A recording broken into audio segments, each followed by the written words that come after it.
السلام علیکم ورحمۃ اللہ وبرکاتہ۔ آج کی قیمتی نصیحت، اللہ تبارک و تعالی قرآن میں ارشاد فرماتا ہے، الذین ينفقون اموالهم باللیل والنہار سرا وعلانیہ فلهم اجرهم عند ربهم ولا خوف علیہم ولا هم يحزنون، کہ جو لوگ اللہ کے راہ میں خرچ کرتا ہے اپنے مالوں سے، دن میں یا پھر رات میں، چھپ کر یا پھر علی الاعلان، ان کے رب کے پاس ان کے لیے بہت ہی بڑا اجر ہے، اور قیامت کے دن نہ انہیں کوئی خوف ہوگا اور نہ انہیں کوئی غم ہوگا۔ عزیز دوستو، پیارے بھائیو، اس آیت کا شان نزول بہت سارے ہیں، محدثین مفسرین بہت سارے اقوال لکھ رکھے ہیں، لیکن ان اقوالوں میں سے ایک قول یہ بھی ہے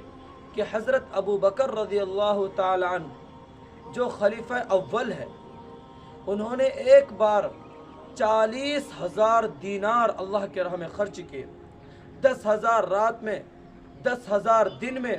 10,000 چھپ کر اور 10,000 دینار علی الاعلان۔ اس وقت یہ آیت نازل ہوئی۔ عزیز دوستو، جو بھی شخص اللہ کے راہ میں خرچ کرتا ہے،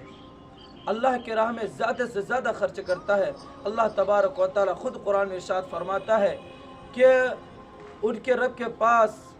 ان کے لیے بہت ہی بڑا اجر ہے، اور قیامت کے دن جب نفسی نفسی کا عالم ہوگا، کوئی کسی کا پرسان حال نہ ہوگا، اس وقت لوگ بہت پریشان ہوں گے، خوف زدہ ہوں گے، غمگین ہوں گے، لیکن جو لوگ اللہ کے راہ میں خرچ کرتا ہے، اللہ تبارک و تعالی اس دن اس کے اندر نہ خوف ڈالے گا اور نہ غم ہوگا۔ عزیز دوستو، پیارے بھائیو، دعا کریں کہ اللہ تبارک و تعالی قرآن شریف کی اس آیت پر مجھے بھی اور آپ تمام حضرات کو بھی عمل کرنے کی توفیق عطا فرمائے۔ آمین ثم آمین۔ السلام علیکم ورحمۃ اللہ وبرکاتہ۔